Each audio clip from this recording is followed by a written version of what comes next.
a sense of community when you're free.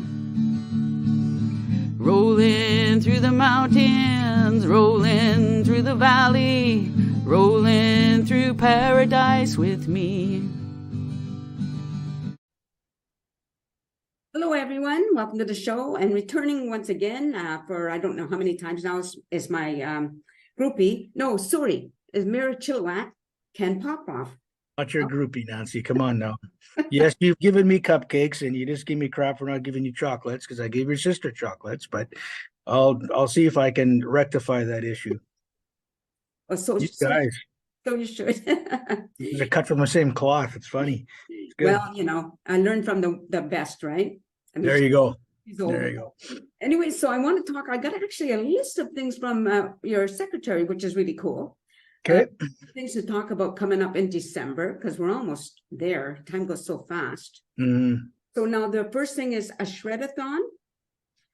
Yeah, that you know, to be quite honest with you, until I learned about this whole strategy, I didn't think it was a thing, but it's a very, very popular thing that goes on. I think that's the 2nd of December, if I'm not mistaken, at the Coliseum.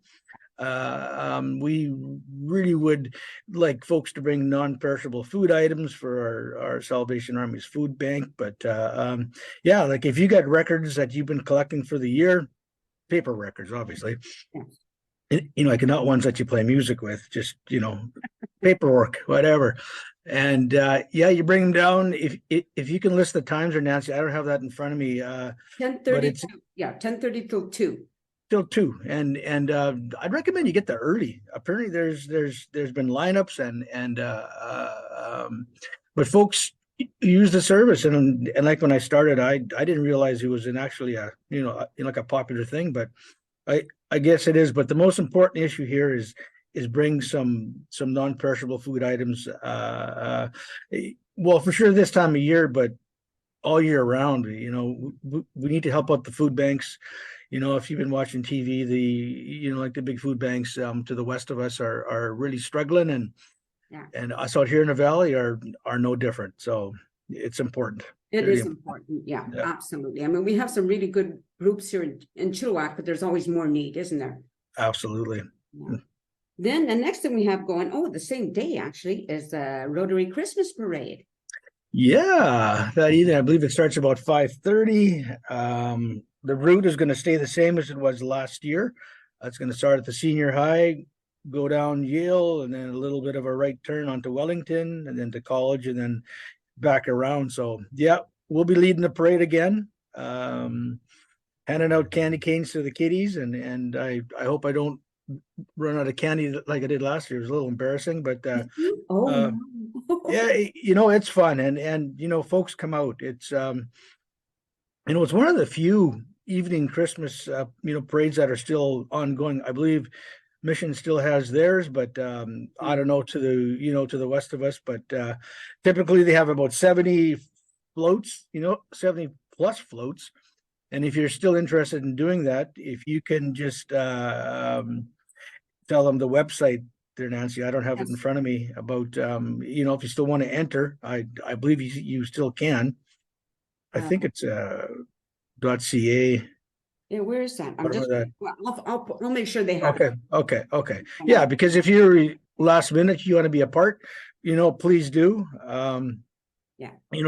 The difficulty with us leading the parade is I don't get to see it because I'm in front. Yeah. So typically what I'll do is I'll kind of go probably as far as like get into Wellington, before it turns to college, and then I'll kind of backtrack, and then I'll go watch it myself. So it's it's a good community event. It's well attended. I know the folks at 1881 are going to be doing some special stuff that evening as well. Not sure what, but I know the Algors always have something up their sleeve. I see they got their Ferris wheel on site, and the big tree lighting for their 40-foot Christmas tree is this Thursday, I believe, at 6 o'clock, with entertainment and some goodies and whatnot. So, it's a good way to get into the spirit.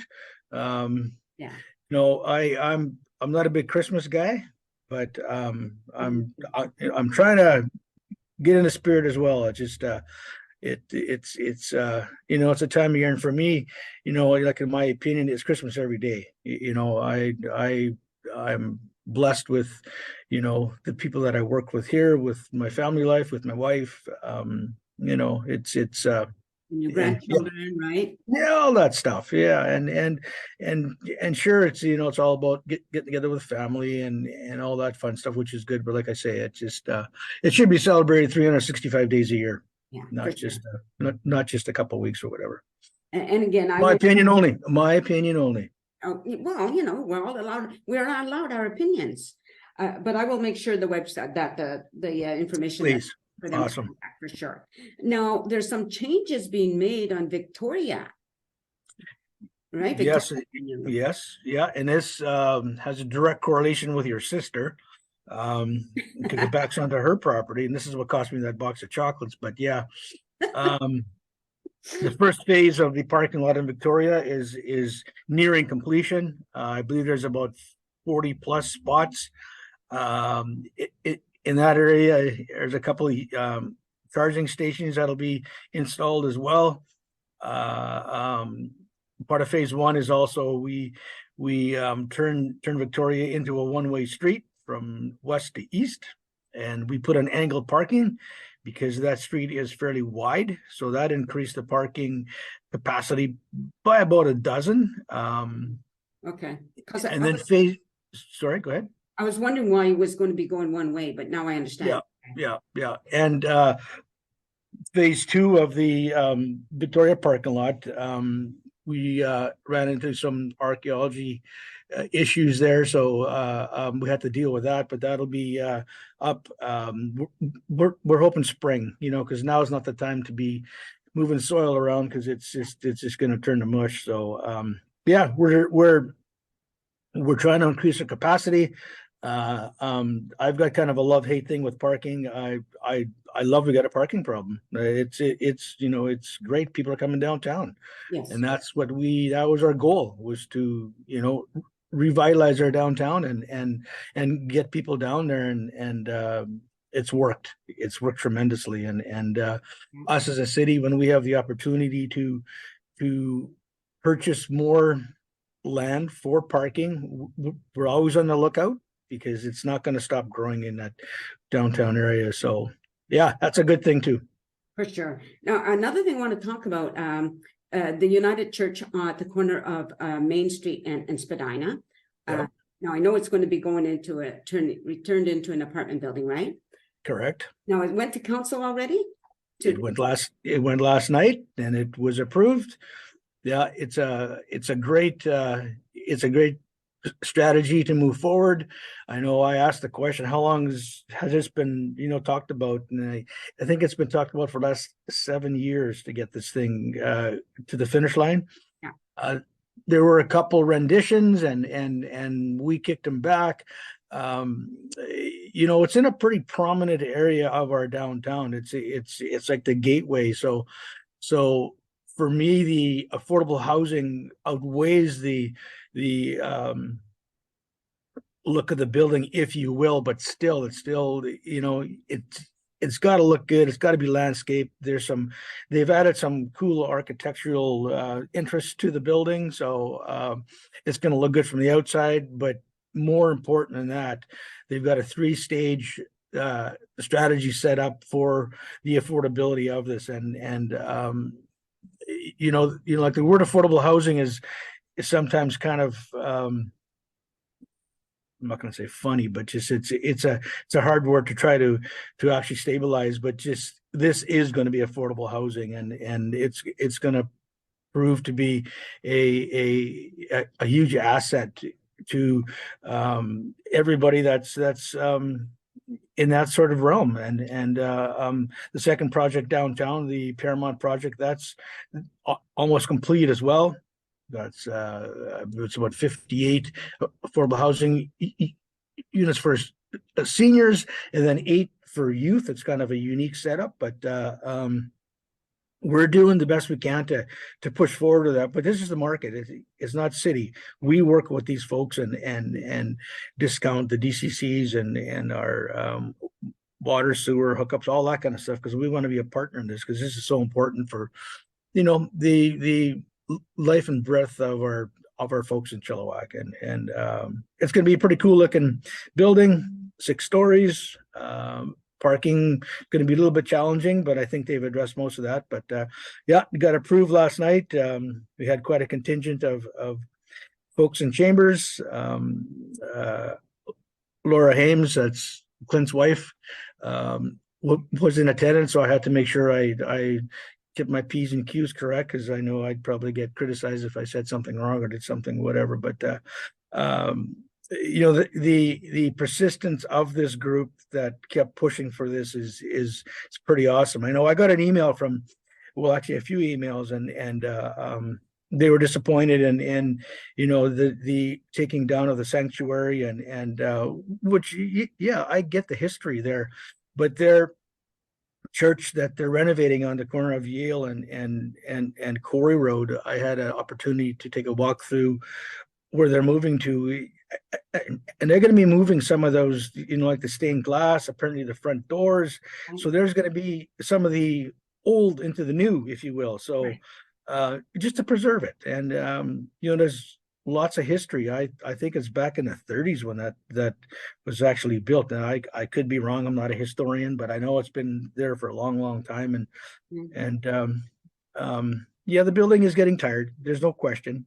And the need is great, and the congregation and their staff, they're aware of what's going on in our backyard, if I can say it that way. And yeah, congrats, and let's get this thing going. Yeah, and I said I made a mistake. I said was Maine and Spadina, but it's actually Yale and Spadina, right?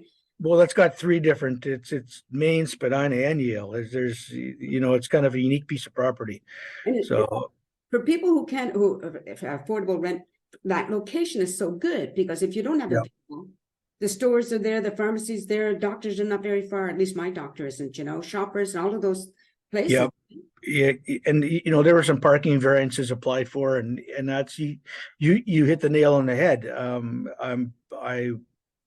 I'm thinking a lot of these folks don't have vehicles, and you're absolutely right with the grocery store across the road, and you've got your Shoppers Drug Mart, and you know, the doctor's offices are typically in walking distance from there, you know, a couple blocks either way. So you know, things come with challenges, and we have to be able to balance the needs and the wants of our community, and again, I applaud the persistence, because they could have thrown in the towel and say this is too difficult to do, but they got it to the finish line. Very good. Yeah. No, I have to touch on it's not a pleasant subject, but I have to touch on it. And it's this group that I don't understand who they are, but they're disrupting school board meetings. They're putting out, like, what I've been told is there's bullying, intimidation, and actual death threats from this group of people. Has anybody addressed that situation? Well, time and time again, I get emails to speak into this, but you know, the city's got to stay in their own lane. This is a school district issue. I'm going to be short and sweet. Is I hate. You know, why can't we all just get along? You know, everybody's got an opinion. You know, but the way you put your opinion forward could be maybe addressed. So that's really all I'm going to say on this issue. It's a touchy one, and like I say, we as a city, we stay in our own lane, and that's up to the school board to deal with this. Okay. Now, for one final sweet question. Okay, it's the Chilliwack Cupcake Festival. There you go again. Now, we've had it twice so far, right? The first year we made 800 cupcakes, and this last year we made 2,000, just over 2,000. Is there a way that we can get the city involved more to help us? Like, well, the only time we can get any grant is from UNICEF, I think, because we don't qualify for anything, because we're not funding for anybody. We're not supporting any particular group. It's just to make people happy. How can we get the city involved to help us? Good question. Probably the best thing to do, Nancy, you shoot me an email at mayor@chilliwack.com, and we'll we'll put it to staff if you can describe exactly what you do, and it may qualify for a some sort of a grant, because there are grants available, but quite honestly, I don't know. There's the internal criteria to give a grant to what you're doing. But on the flip side of that, that's what makes Chilliwack so great is these groups like yourself taking the bull by the horn and doing something. Yeah. It honestly makes my job easier. There's so many groups, and the level of volunteerism is just over the top. And I want to thank everybody for stepping up. There's always something to do, always somebody to help, always a car ride to the cancer clinic. There's a multitude of things people can do, and I'm grateful for the citizens of Chilliwack that do step up to the plate when they're called for, like the Shred-A-Thon, and I'll touch on that again, is the perishable, non-perishable food items is just so important. And if folks can step up to the plate and help out any way, shape, or form, it's absolutely much appreciated. For sure. Well, we're going to leave it there, and thanks again for coming on the show. Don't forget my Yeah. You and your sister, man. Oh man. Okay, I'll get it to you somehow. All right. Thanks everybody for watching. Nancy. See you later. Bye. Thank you everyone, and peace out. A sense of community, Chilliwack's a place to be. A sense of community when you're free. Rolling through the mountains, rolling through the valley, rolling through paradise with me. It's multicultural, you're sure to see it all. Chilliwack's the place to be, you'll see. Come party in the park, go dancing after dark. Chilliwack's the place to be, you'll see.